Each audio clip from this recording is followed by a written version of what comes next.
How's it going, Packers fans? This is Joey of Underage Packers. Today, I am probably posting the most nerdiest video to ever be put on this YouTube channel, but I am so interested in this, and I think you will be too. It's a really interesting perspective to look at the NFL draft, and instead of looking at a bunch of mock drafts, instead of looking at some Mel Kiper Shiper's top 35 prospects, I have the actual science to know the best way who the players that the Green Bay Packers might pick in every draft. I have an Excel sheet pulled up. You know it's about to get nerdy when I have an Excel sheet pulled up. Basically, we're going to be looking at the measurements, the RAS, which you're going to have to get used to that word. I'll explain what it means in a second here, of every player or the last four players the Packers have drafted at the cornerback, wide receiver, and offensive tackle positions. Look at the measurements for those last four players, and then find players in this year's draft class with similar measurements.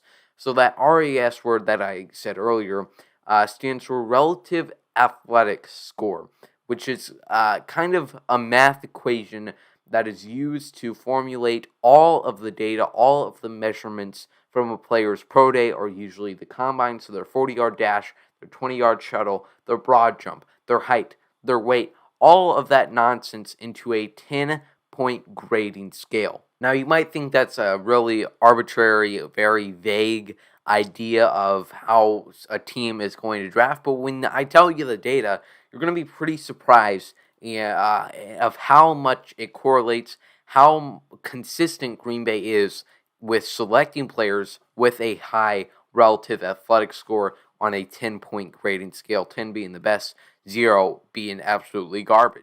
So let's start off with the cornerback position. I'm going to name you the last four players the Packers drafted at cornerback, and then two cornerbacks in this year's draft class that I think fit that bill. So the most recent in the sixth round is Kadar Holman with a height of 6'0", 6'0" 196 pounds, and a relative athletic score of 9.23. So we know Kadar, he's a pretty fast, speedy guy, so that 9.23 guy RAS makes sense for him. Then you have Jair Alexander in round one, and this 5'10" is quite an anomaly when it comes to the height for the Packers at cornerback. He weighs the same at 196 pounds, and then another relative athletic score above 9 at 9.50. So two pretty high relative athletic scores right there.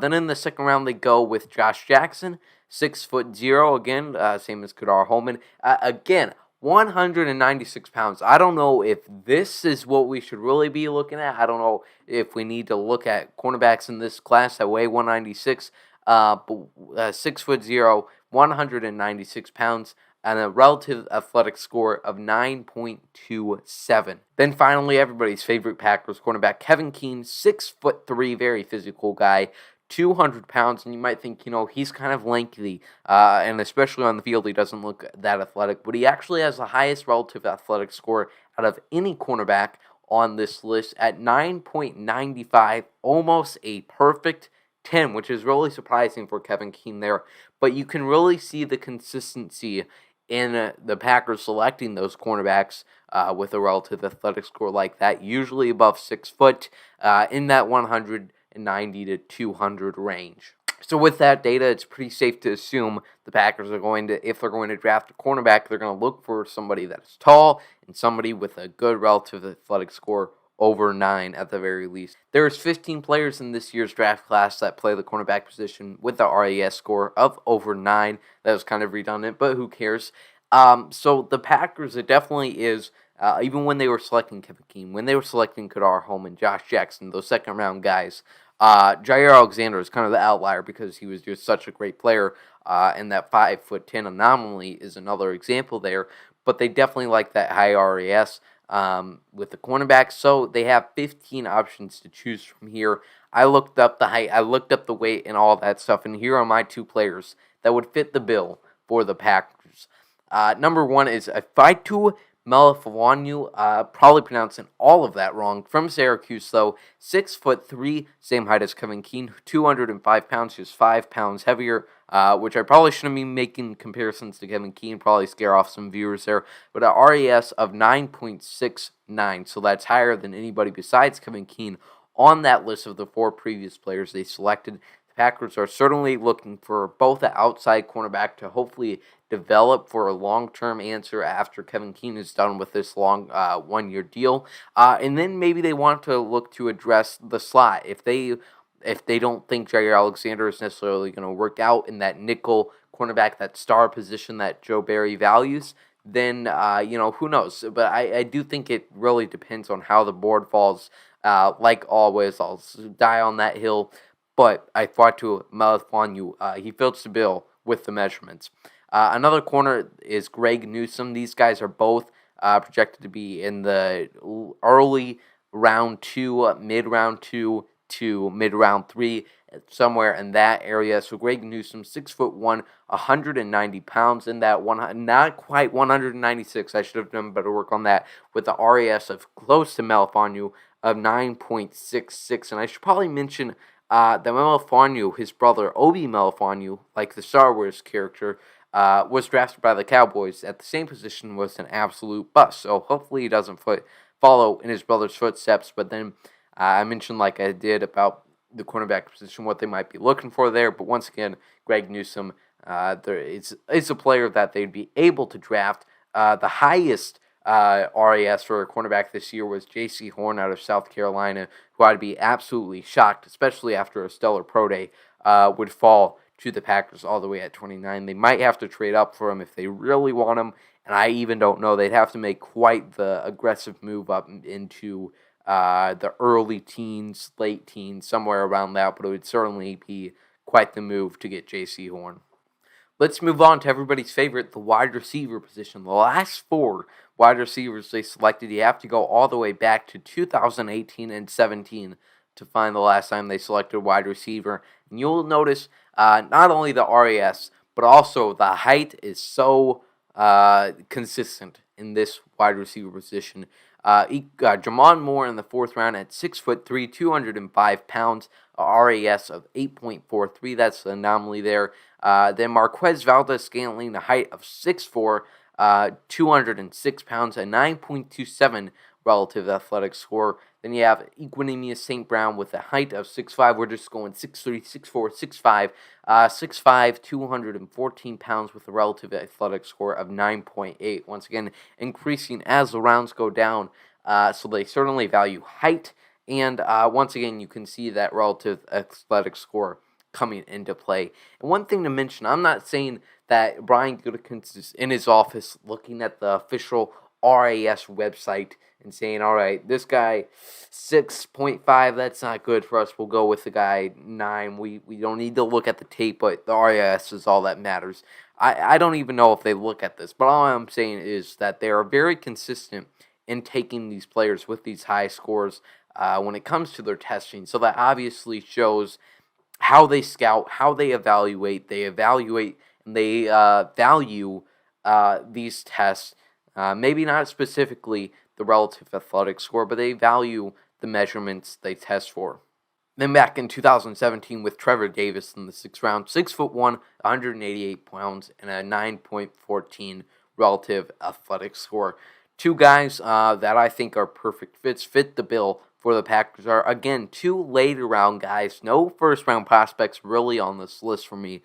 Terrace Marshall Jr. from LSU, 6'3", 200 pounds, and he tested the other day for a relative athletic score of 9.94. Brian Gutekunst is looking at that. He's getting his hands warmed up. I think he'd be, like I always mentioned with the wide receivers, a great complement to Allen Lazard and MVS, the deep threat. And then obviously you got Devontae Adams. But just add another guy in that room. I think he has a lot of long-term potential. Gabe Gibbon in round 3, which is really where I think the Packers will start looking at the wide receiver position. I don't think they look at it at 29 or 64. But in the 3rd round, I think they'll start to take a look at what's available for them. Get them some long-term options with all of the wide receivers coming up on contract here. Literally every single wide receiver they have on the roster only has this year remaining on their contract. So Terrace Marshall Jr. would be a great addition in there. And then you have Simi Feheko from Stanford. He's a lesser-known prospect, a day 3 prospect with a height of 6'4", so he meets the most important height to build, 220 pounds, and a relative athletic score of 9.18. Mostly there for his 6'4" height. And then once again, fitting the bill for the RAS. This guy is a go up and get it. Like I mentioned, a lesser known prospect, but he would certainly be a day 3 pick that the Packers could really use. Like, go up and get it. Very aggressive catcher that maybe Alan Lazard and MVS kind of lack. One last position, and that is offensive tackle. And this is really hit or miss with offensive linemen because their athletic scores, they kind of go all over the places. And, if a guy runs a 5.440 compared to a 5.240, a 0.20 second difference might matter a little bit more with wide receivers. With offensive linemen, it's whatever. Elton Jenkins, we're going to count him as an offensive tackle, 6'5", 311 pounds, RAS of 9.34. Jason Spriggs in round 2 as well, 6'6", 301 pounds, 9.78 relative athletic score. Maybe let's stray away from the RAS, the high RAS on the offensive tackle. Jason Spriggs didn't work out. Kyle Murphy in round 6, 6'6", 305 pounds, 5.37. And then after 2018, you have to look back to 2014, where they select David Bakhtiari in round 4, 6'4", 310 pounds, and out of Colorado, he had a 6.74 RAS. So like I said, he can't really make too much from this, especially with the RAS all over the place. Kyle Murphy and David Bakhtiari, both under 7, which is not the best, but Jason Spriggs and Elton Jenkins, both with the pretty high relative athletic score.